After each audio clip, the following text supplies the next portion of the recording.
So I've been given this laptop for recycling. I found a power supply that I had spare, a Toshiba power supply, Toshiba, and this laptop looks like a Windows 7 laptop. It's a Toshiba Portege R700 184. I'm here with Kelsey Kinjo from Toshiba. Kelsey, what do we have here? What we have is our brand new Portege R700. So thin and light. And I don't really know much about it apart from the fan here. The heat comes out this side. We've got the battery and we've got some tiny little Phillips screws. It's also got an optical drive, which is pretty rare. And upon opening it up, we've got the keyboard, we've got a fingerprint reader down here. And oh, it seems to have switched off. We've unfortunately got a huge crack in the screen, but we can still see what's happening. The viewing angles aren't great. I think they've probably prioritized thinness over viewing angles, but it's running Windows 10. So it'd be nice to try and get this back to the original operating system, and also that'll help us wipe it. So yeah, let's give that a try. If I press F12, that will come up with the boot screen, and it's actually got, I'll just do that now.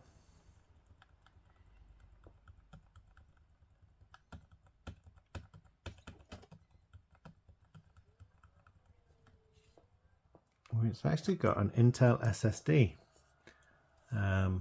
And if we go into the setup, we can have a look at the specifications. It's got an i5 M560, so that's the first gen Intel i5 CPU, 2.67 gigahertz, and it's got 4 gigabytes of RAM. And I need to try and get into the recovery mode, and to do that, apparently, I switch it off. I press and hold the 0 key and then switch it back on. Let's see if that works.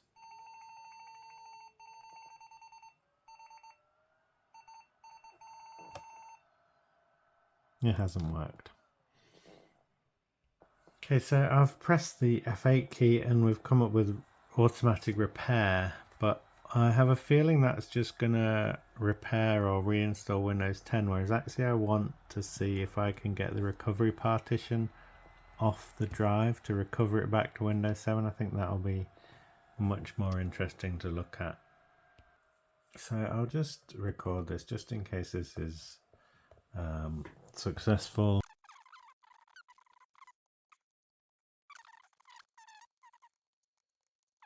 I don't really know how to recover this using the recovery partition on the drive. So I've used a disk part to select the disk, and you can see here there's a recovery partition.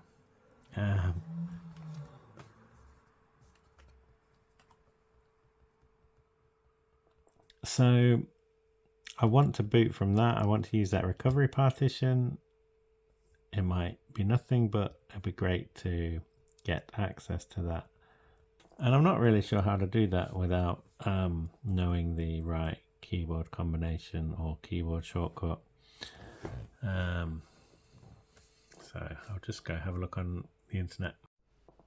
So I've set the recovery partition as active. I don't think that's going to do anything. I think it needs something. Yeah, I think it needs something to tell it that it's that the recovery file is there before I can do anything.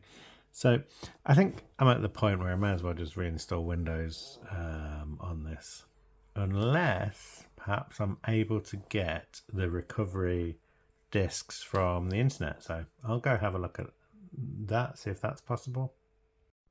I've just booted from a Zorin USB stick so that I can get on the internet using this laptop, and let's just see if I can have a look around, and see if it's easy enough to find a recovery disk for this.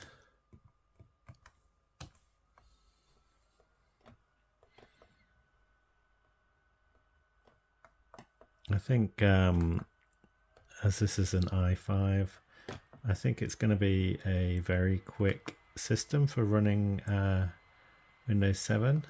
Let's have a look.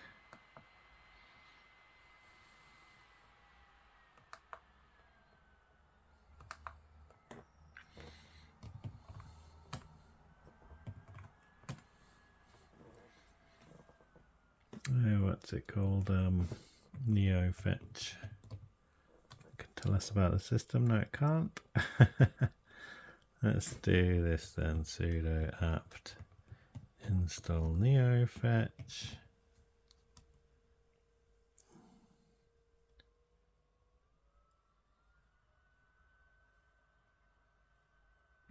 Neo Fetch. Portege R700, and then it's got a whole bunch of numbers. 1366 by 768. And Intel i5 M560, 4 cores at 2.667. Intel HD graphics. Nice. So let's have a look. A whole bunch of drivers. Doesn't look like there's the original install.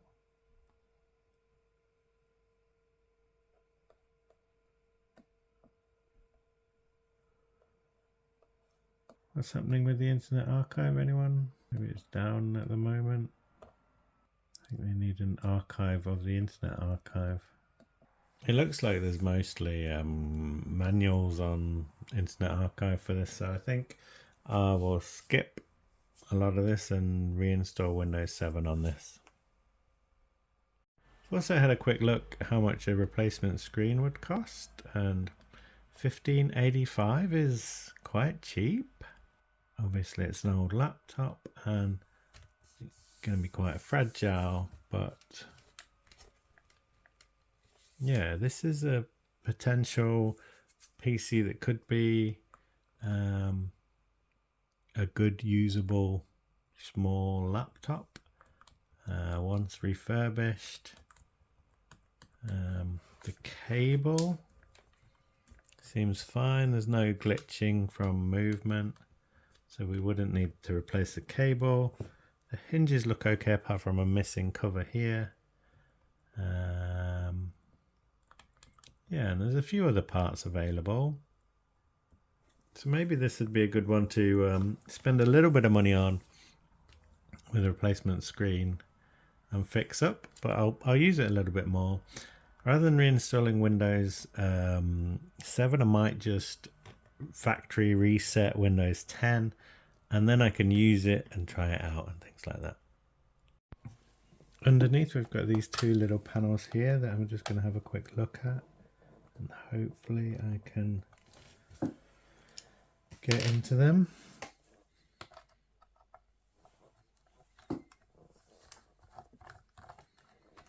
So it'll be interesting to see if there's one single stick of 4 gigabytes of RAM, and if we can easily upgrade that, or maybe it's two 2 gigabyte sticks. Yeah. So this looks like Kingston, and we have got, oh, I hate Kingston RAM so much. 2 gigabyte sticks, 1066, DDR3, I'm guessing. If only Kingston bothered with actual useful labels. But it should be straightforward to upgrade that memory. I might have some lying around.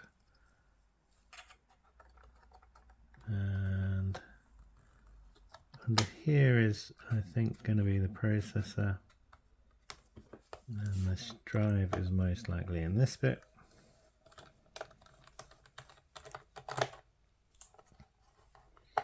And there's another screw here. got a IMEI number.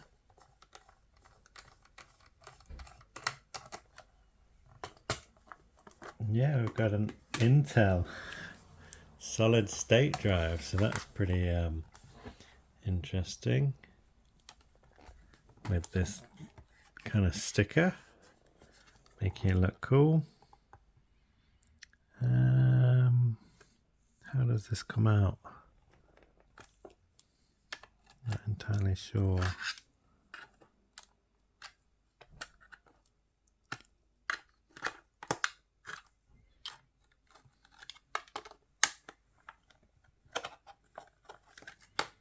Okay, so it's on this huge ribbon cable. You don't tend to see that very much these days. This is an Intel SSD 530 series, 120 gig. And does it have a date? I can't see a date on there, but it's interesting that this is an actual Intel product.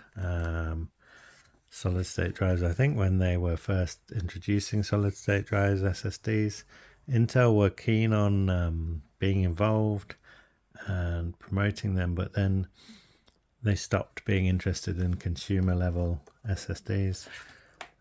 Look at all of these ribbon cables. That's quite something, isn't it? Ribbon cables are generally quite fragile and you need to be careful with them, and yeah, they're not the best thing in the world. So, got a drive, got memory. This will need cleaning properly at some point, but yeah, let's move on to installing Windows.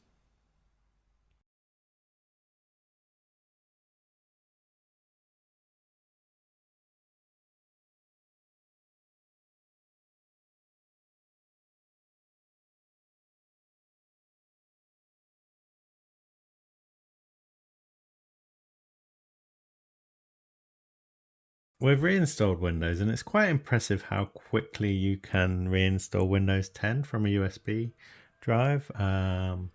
Goes quite quickly, goes quite smoothly, and I now need to update Windows and update all the drivers and things like that, but it shouldn't take too long and it should be fairly straightforward. But I do want to check the sort of temperatures of the processor. I want to check the health of the disk drive and the speed of the drive, and also just generally see how the system performs, whether there's any kind of freezing or overheating. You can hear the fan ramping up quite a lot.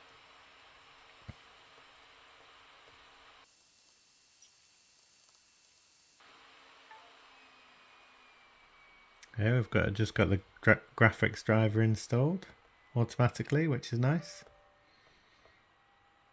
Let's check the screen settings.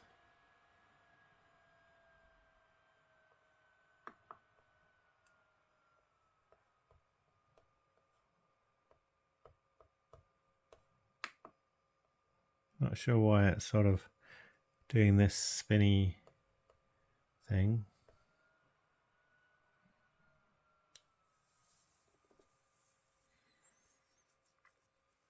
We've got Bluetooth down here. Be also interesting to see what the battery life is like on this.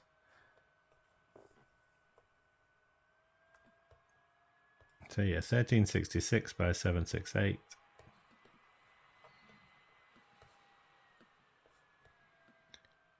The drive has apparently been switched on 8,000 times. 92% good for health, so that's, as you can see, good.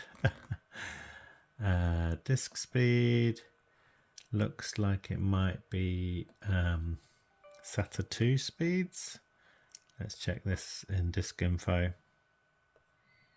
Yeah, SATA 300 is the current mode, so it's not running at SATA 600 speed, which is unfortunate, which means this is going to be slower. And let's have a look at CPU-Z. And did we start Core Temp? Did we manage to install that, or did we not?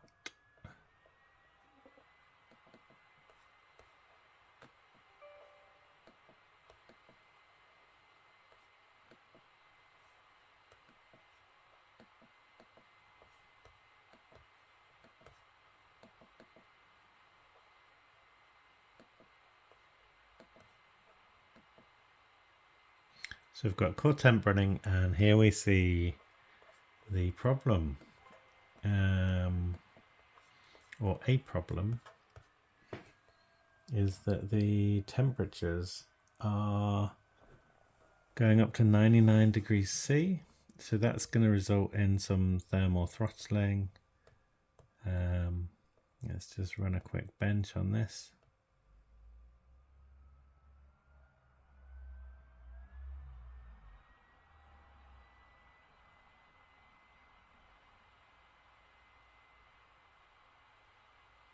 So yeah, it's gone up to 100 degrees, 101 degrees. The thermal max temperature is 105, so there is a little bit of leeway there, but that is not good.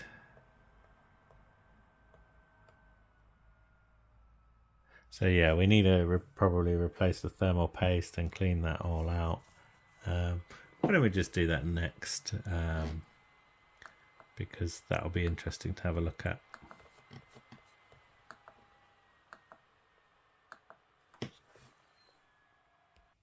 So for this, I've unplugged the power adapter. I'm going to disconnect the battery,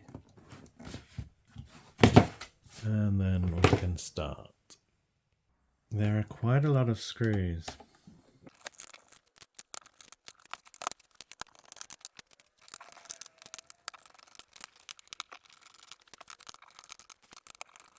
There's a ribbon here for this card reader.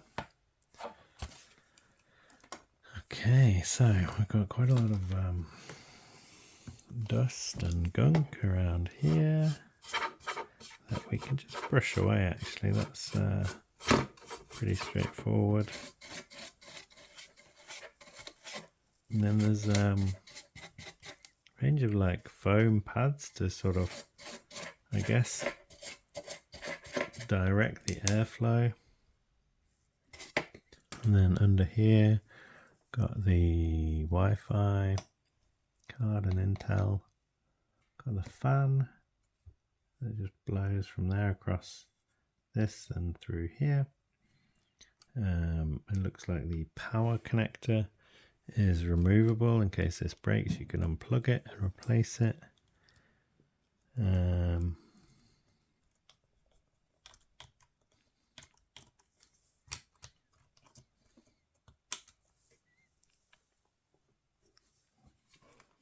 So let's see what we can do with this. So this doesn't actually look like it's got too much dust. It's an interesting sort of arrangement of heatsink. I'll take this out and I can brush it better and remove any dust that might be underneath.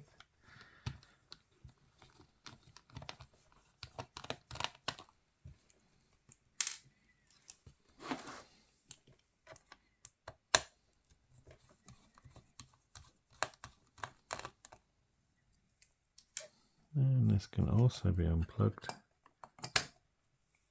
and it's not too bad. This is interesting.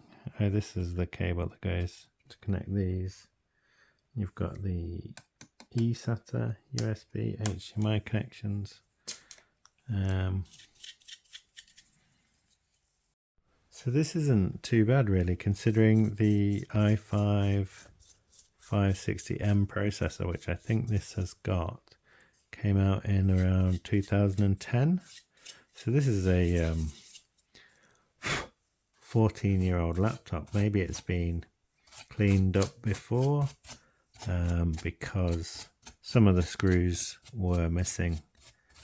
I think that's clean enough for now.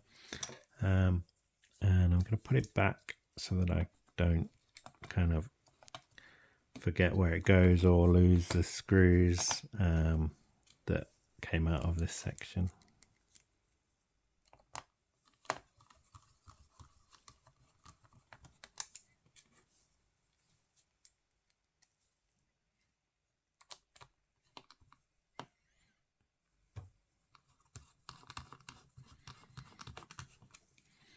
Then let's have a look under the heatsink. See if we can have a look at the thermal paste and apply some fresh thermal paste.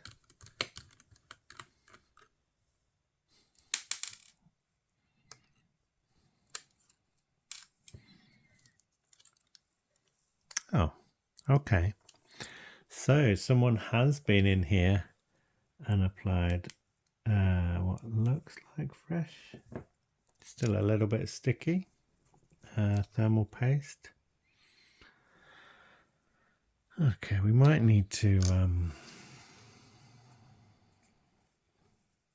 see if there's anything else happening with this.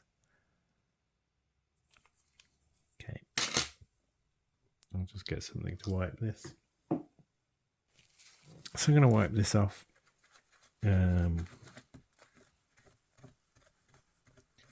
Maybe try and put a little bit less thermal paste on here, just in case there's a little bit too much.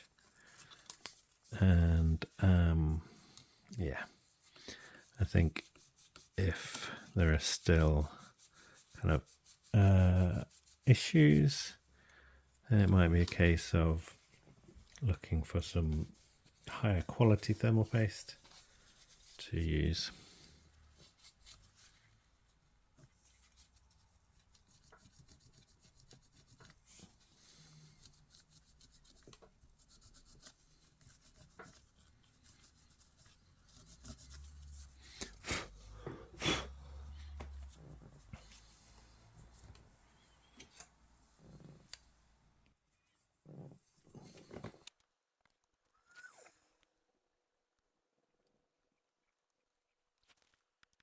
So I think in an ideal world, I would have used a plastic spatula, but for speed, I'm just grabbing whatever's at hand and then being extra careful not to damage the processor in the process.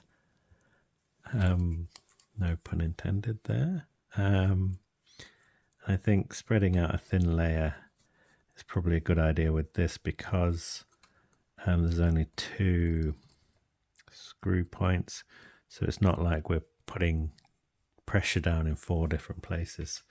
So yeah, I think normally the heatsink would do a good job of spreading out the thermal paste, but I think with this setup it's probably better to have spread it myself like that.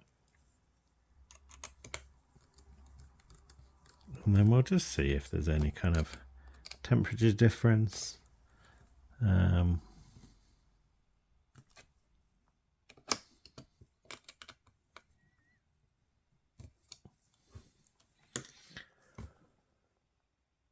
guess put it back together.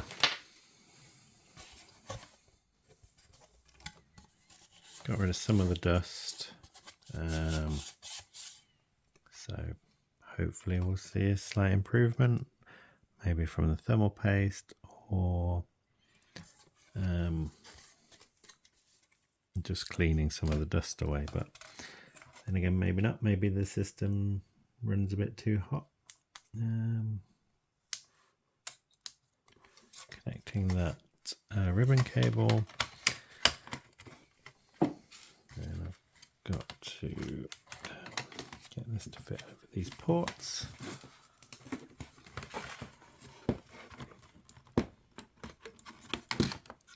Some loose, oh crap, the optical drive is loose. What the heck is happening there? Oh my goodness, it's all falling out.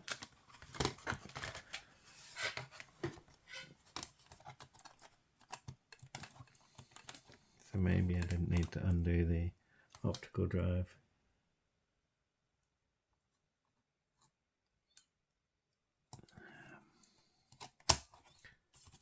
So I'll need to try and make sure I don't lift it up while putting this back on somehow.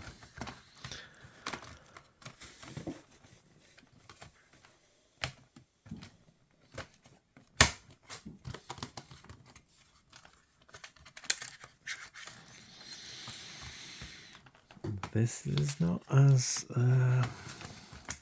smooth as I would have liked, but oh my goodness. I think we might be at a stage where we can start putting some screws in.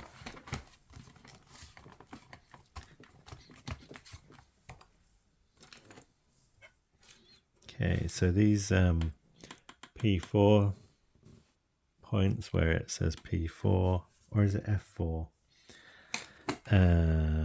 Some of these are longer and some of these are shorter. I think F4 is shorter. P, is it an F or a P?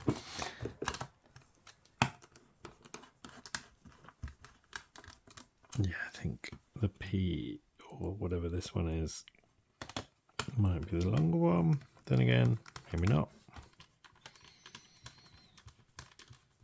And then also some of these screws weren't actually in, so it's a case of spreading them out in some kind of fashion or another. Probably good to screw the optical drive back in so it doesn't fall out.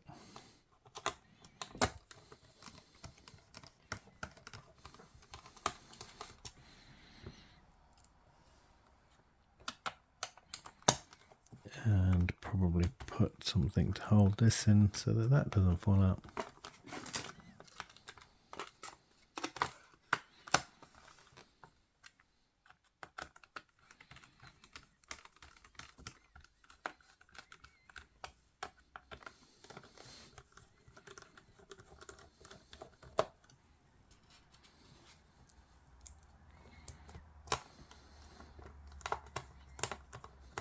Did I already do that one?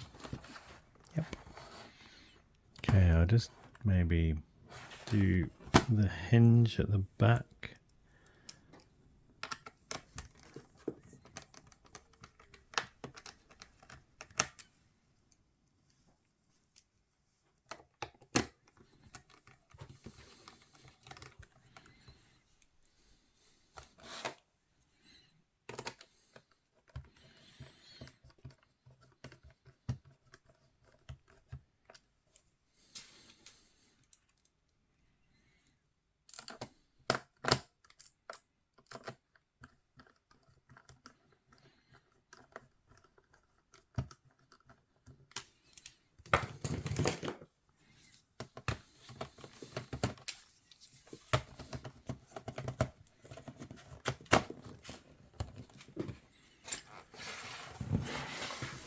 Okay, let's give this a try.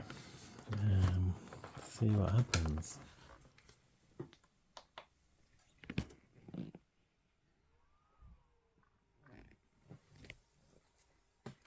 I can put the other screws back in at a later date. So it boots up quite quickly.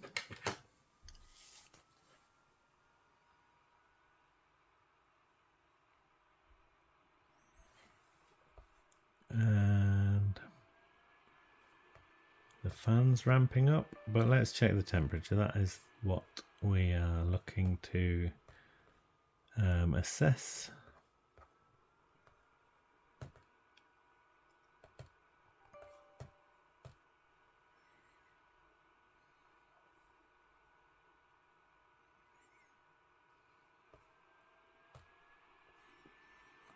Intel Core i5 560M, 25 watts, 2 cores, 4 threads. Main board is a QM57. Memory is DDR3. Running dual channel, Kingston. And let's bench this. And yeah, look, we've already got a very high temperature of 104.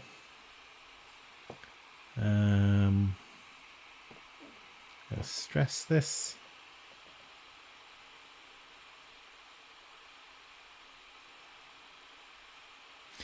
I think I'm going to need to try some better thermal paste. See if that helps at all. Or The other option is to set the processor limit, turn it down a little bit so that it, maximum runs at maybe 90%. So it's hitting 105 degrees C. So in power settings, in advanced power settings, you can set up the processor power management, and you can set the maximum processor state. So I don't know, let's go for 90%. And click apply, click OK. And let's have a look at this. So this is giving us, let's bench this, getting 520. And if we stress this, you'll notice that the temperature has gone down to about 91, 93 degrees centigrade. So that's because we've reduced the, basically we've set it so that the maximum it can go up to is 90% of the processor.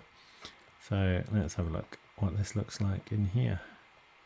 Yeah, you can see here, instead of it letting the processor go up to 100%, it's basically telling it to stick to 90% rather than 100.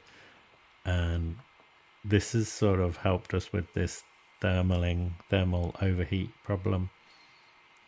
And this will be a slight knock on the performance, but it's better than it overheating. Until I kind of get some better thermal paste, put that on, give that a try, see if that helps. But yeah, 10% doesn't really matter, does it? If I was editing videos, sure, but just browsing the web, I'm sure it'll be fine. Okay, well, I'll end it here because I don't want to make this video too long, but yeah, nice to see this little laptop. I can upgrade the memory quite easily. There's an access point. I can put it in dual channel. The processor looks good enough for like general use, Windows 10 for example. And apart from this looking a little bit fragile and needing a new screen, it looks like a reasonably nice little laptop. So let me know what you think of this laptop. What would you do with it? And leave a comment. And thanks again for watching, and goodbye.